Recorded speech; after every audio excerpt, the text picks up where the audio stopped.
Hello, my friend. I'm Reverend Walker with alphachurch.org.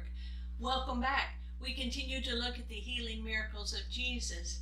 We look at these because healings occur today. They are ongoing because of the Holy Spirit, because of the very presence of Jesus Christ, because Jesus was resurrected, and because we are saved. And because whenever we are ill or we are in need of Jesus' help, miracles and healing, we ask for that, and He gives us that. He gives us that as we rebuke the illness, as others pray for us, and that healing occurs because Jesus is merciful and His grace is out of His love, and He loves us, and His compassion is so full. And so when we look at the healing miracle today, we're looking at Luke chapter 5, the healing of the leper. It happens in a city. Luke chapter 5, verses 12 through 16.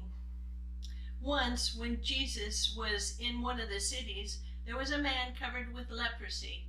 When he saw Jesus, he bowed with his face to the ground and begged him, "Lord, if you choose, you can make me clean."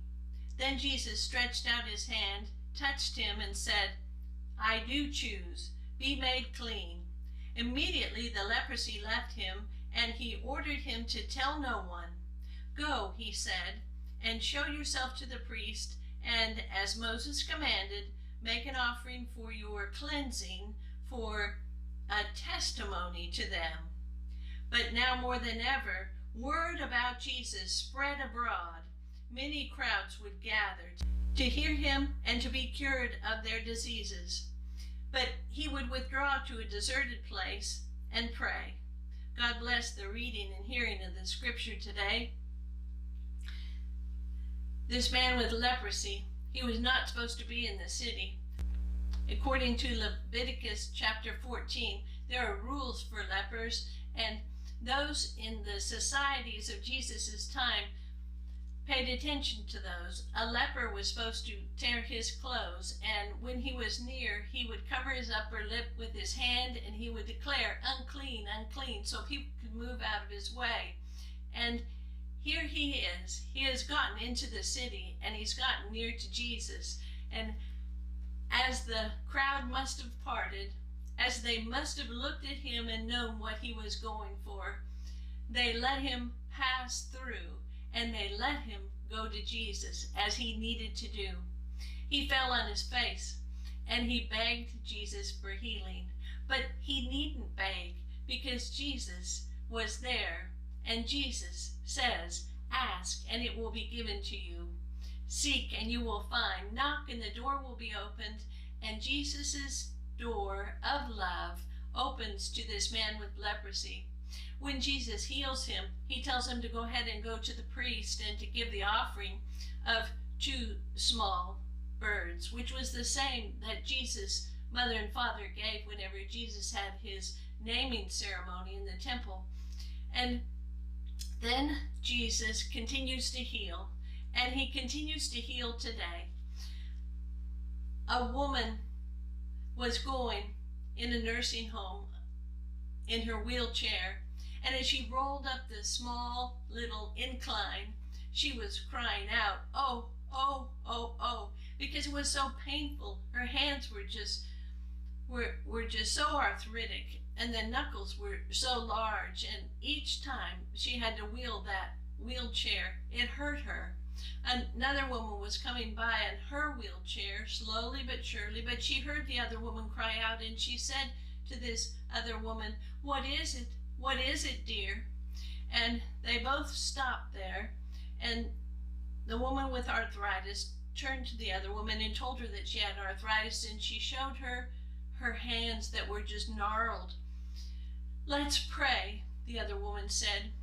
And she took her hands in hers, and they prayed together, and they asked Jesus for his healing, and they felt the holy presence of God in such a wonderful, glorious way.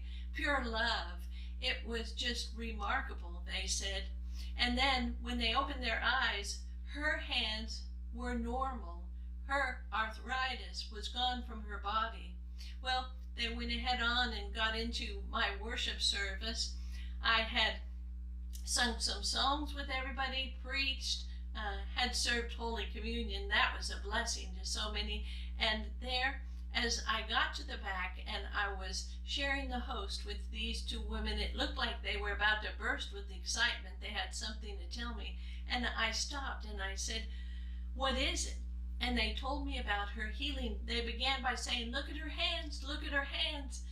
She had been completely healed, and it was remarkable. We began to praise Jesus and praise Jesus, thanking him for that event that was there.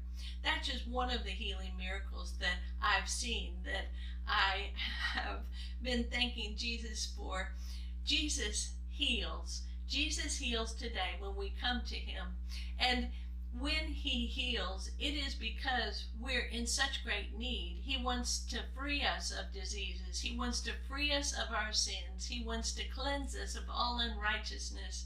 Our salvation has been bought and purchased with his blood on the cross. And then he was resurrected. And then for 40 days he made appearances to those persons who were disciples, and then to others, hundreds of others. He comes to us and he gives us Pentecost, which is the outpouring of the Holy Spirit. We are his Easter people, and we are living in a time of the Holy Spirit, a live presence in our world today. So how does a healing occur? What are the steps up to this?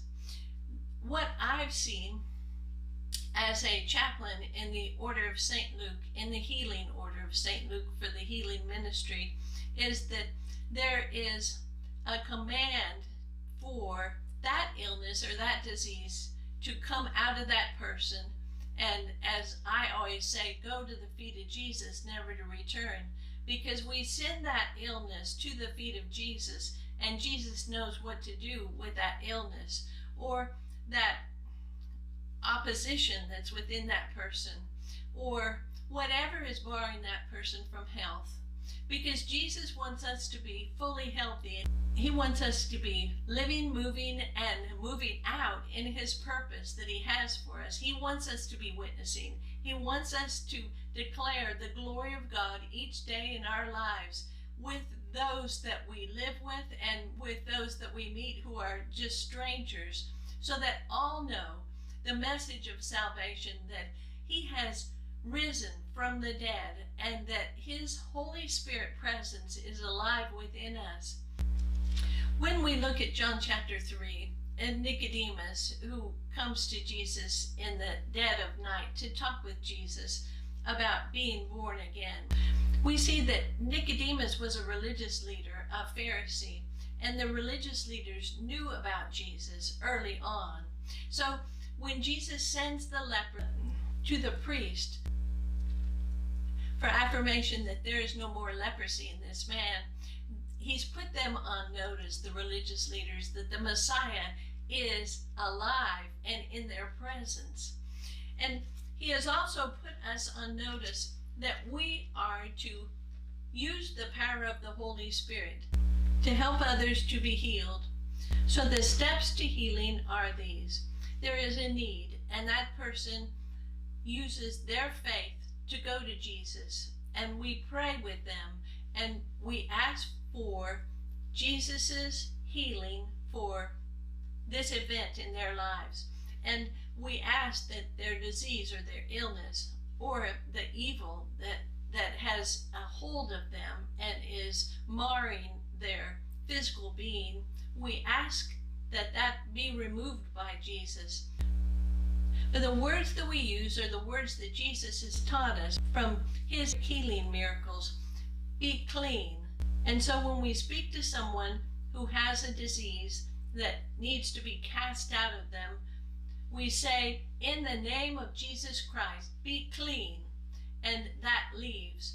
Now, you may be watching right now and you may have an illness. You may be thinking about yourself. And I want to say to you right now, disease within you, I command you in the name of Jesus Christ to leave and go to the feet of Jesus, never to return. Be healed. Be clean. You are clean, my friend.